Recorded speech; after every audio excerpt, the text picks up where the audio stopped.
안녕하세요. 오늘도 저희 채널을 찾아주신 여러분들을 환영합니다.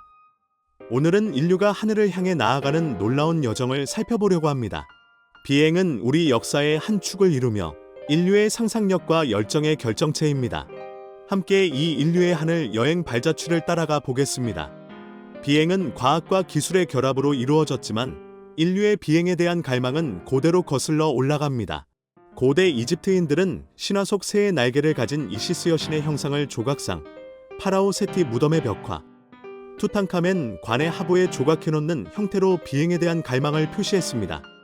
추가로 그리스 로마 신화 속 이카루스 또한 하늘을 날고자 하는 인류의 욕망이 투영된 부분일 것입니다.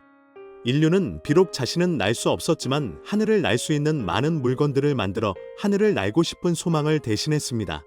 그중 가장 대표적인 것이 연과 풍등입니다.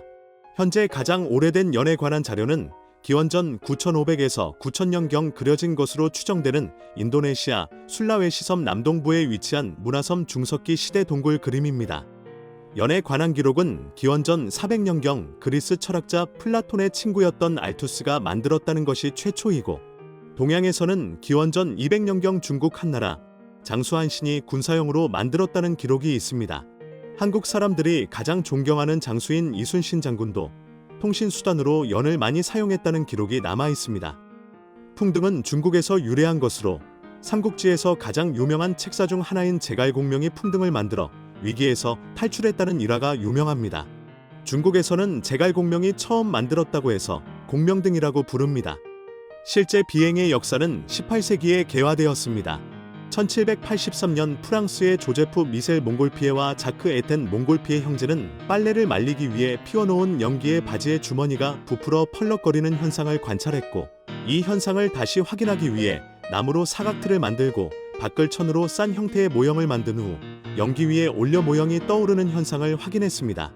그 후 몽골피에 형제는 직경 11m의 기구를 만들어 2km를 비행하는 데 성공했고, 베르사유에서 동물을 싣고 8km 여행하는 데에도 성공했습니다. 1783년 11월 21일 피리돌 드 로이제와 다르단드 후작을 태운 기구가 하늘로 떠올랐고, 이는 인류가 하늘에 첫 발을 디딘 역사적인 순간이었습니다. 이 열기구는 9000m 상공에서 25분간 비행함으로써 성공적인 기체 비행 실험을 성공시켰습니다. 그들의 열기구는 인류의 하늘을 향한 첫발이자 새로운 시대의 개막을 알리는 상징이었습니다. 인류는 많은 제약이 있는 열기구로 만족하지 못하고 원할 때 비행할 수 있는 비행기를 상상하기 시작했습니다. 가장 먼저 유인 동력 비행을 시도한 사람은 미국의 유명한 과학자인 랭글리 박사였습니다. 하지만 두 번의 실패 후 유인 동력 비행의 꿈을 포기했습니다. 1903년 모든 비행기들의 조상인 세계 최초의 동력 비행기 라이트 플라이어 1호를 제작한 미국인 윌버 라이트와 오빌 라이트 형제는 항공공학의 아버지라고 불리고 있습니다.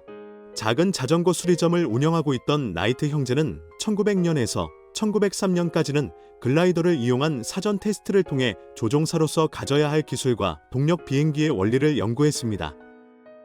1903년 최초의 동력 비행기인 라이트 플라이어 1호를 만들어 인류 최초로 동력 비행에 성공했습니다. 비록 12초 동안 37m를 나는 것이 전부였지만 인류도 하늘을 날 수 있다는 가능성을 보여주는 역사적인 사건입니다. 다음 해인 1904년 라이트 플라이어 2호를 제작한 라이트 형제는 90초 동안 1244m를 날아 처음 만들었던 비행기보다 많이 발전한 모습을 보여줬습니다. 그 후 많은 개선을 통해 1905년 동생인 오빌 라이트가 33분 17초 동안 39.4km를 비행하는 데 성공했습니다. 다음 사진은 미국 워싱턴 DC에 있는 스미소니언 항공우주박물관에 전시된 인류 최초로 동력 비행에 성공한 라이트 플라이어 1호입니다.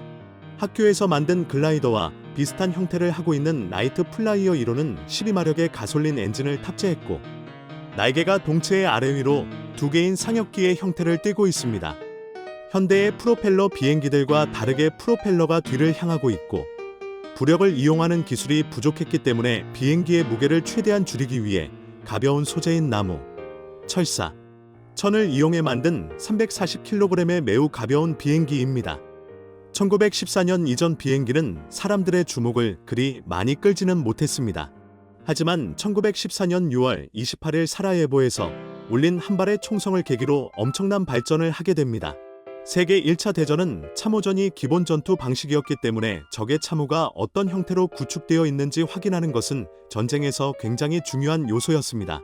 하늘에서 적의 진지를 확인하는 것은 전장을 유리하게 만들 수 있는 중요한 요소였기 때문에 전쟁이 치열해질수록 비행기의 전략적 중요성이 커지면서 항공기술이 급격하게 발전하게 됩니다. 4년이라는 짧은 시간 동안 전쟁에 참여했던 국가들은 수십 종의 새로운 비행기들을 개발했습니다. 1914년에서 1918년에 일어난 1차 대전 기간은 나이트 형제가 비행기를 개발한 지 10년 남짓한 시간밖에 흐르지 않았음에도 최초의 비행기와는 비교도 안 될 정도의 비행, 성능과 안정성을 보여줬습니다. 하지만 형태적 측면에서는 쌍역기의 형태와 프로펠러를 이용해 추진력을 얻는 형태였기 때문에 나이트 형제의 라이트 플라이어호에서 크게 벗어나지 못한 모습을 보여줬습니다. 1차 세계대전 이후 많은 국가들은 하늘의 중요성을 깨닫고 비행기를 발전시키는 데 전력을 다합니다. 소재 기술의 발달로 개발된 가볍고 튼튼한 금속 소재를 이용해 날개를 더 크고 두껍게 만드는 것이 양력을 얻는데 더 유리했기 때문에 일체형 동체 또는 준일체형 동체의 단역기로 비행기들이 제작되기 시작했고 순행식 엔진과 유선형 동체 같은 혁신적인 변화가 일어난 시기였습니다. 그 결과 사진에서 보는 것과 같이 현재의 경비행기들과 유사한 형태의 비행기들이 탄생하게 되었습니다. 가장 대표적인 비행기로는 보잉의 P-26 피슈터가 있는데 오른쪽에 현대에 만들어진 경비행기와 그 구조와 형태에 큰 차이가 없음을 확인할 수 있습니다. 비행기는 군사적 목적뿐만 아니라 민간용으로도 개발되고 사용되기 시작했습니다. 미국의 보잉사에서 1933년 2월 8일 날개 양쪽에 엔진을 단 쌍발 단역기 형태의 완전히 금속으로 제작된 10인승 여객기 보잉 247을 개발했습니다. 순항 속도는 시속 250km였고 바퀴를 항공기 내부에 넣는 형태로 비행 시 공기 저항을 감소시켜 더욱 효율적인 비행이 가능한 구조를 가지고 있었습니다. 이 항공기의 출현 이후 항공기의 제작 산업은 급격한 발전을 이루게 되었습니다. 이 시기에는 비행기뿐만 아니라 헬리콥터의 개발도 이루어졌습니다. 1937년 하일리 포케가 개발한 포케울프 FW-61이 최초의 헬리콥터로 기록되어 있습니다. 비행기는 빠른 속도로 날면서 양력을 유지해야만 하늘에 떠 있을 수 있습니다. 이는 활주로와 충분한 속도가 없으면 이륙을 할 수 없다는 것을 의미합니다. 하지만 헬리콥터는 동체 위에 있는 프로펠러를 돌려 양력을 만들기 때문에 활주로 없이 수직 이착륙이 가능하며 정지 비행이 가능하다는 특징이 있습니다. 군용으로는 1940년대 후반 영국령이었던 말레이시아에서 대게릴라전에 사용되었고 이후 1950년대 초반 한국 전쟁에서도 사용되었으며 1950년대 중반 베트남 전쟁에서 본격적으로 사용되었습니다. 2차 대전 기간에 사용된 많은 전투기들은 이전 세대 전투기들의 외형적 특징을 그대로 물려받았지만 훨씬 정교하고 빨라졌습니다. 전 세대 전투기들은 시속 400km 이하의 속도로 비행했지만 이 시기에 개발된 비행기들은 시속 600km 이상의 속도로 비행했습니다. 거의 모든 비행기들은 순행식 엔진을 사용했는데 특이하게도 일본의 비행기들은 가와사키 KI-61을 제외하고 모두 공냉식 엔진을 사용했습니다. 2차 대전 초까지만 하더라도 비행은 시야 확보가 용이한 밝은 낮에 대부분 이루어졌습니다.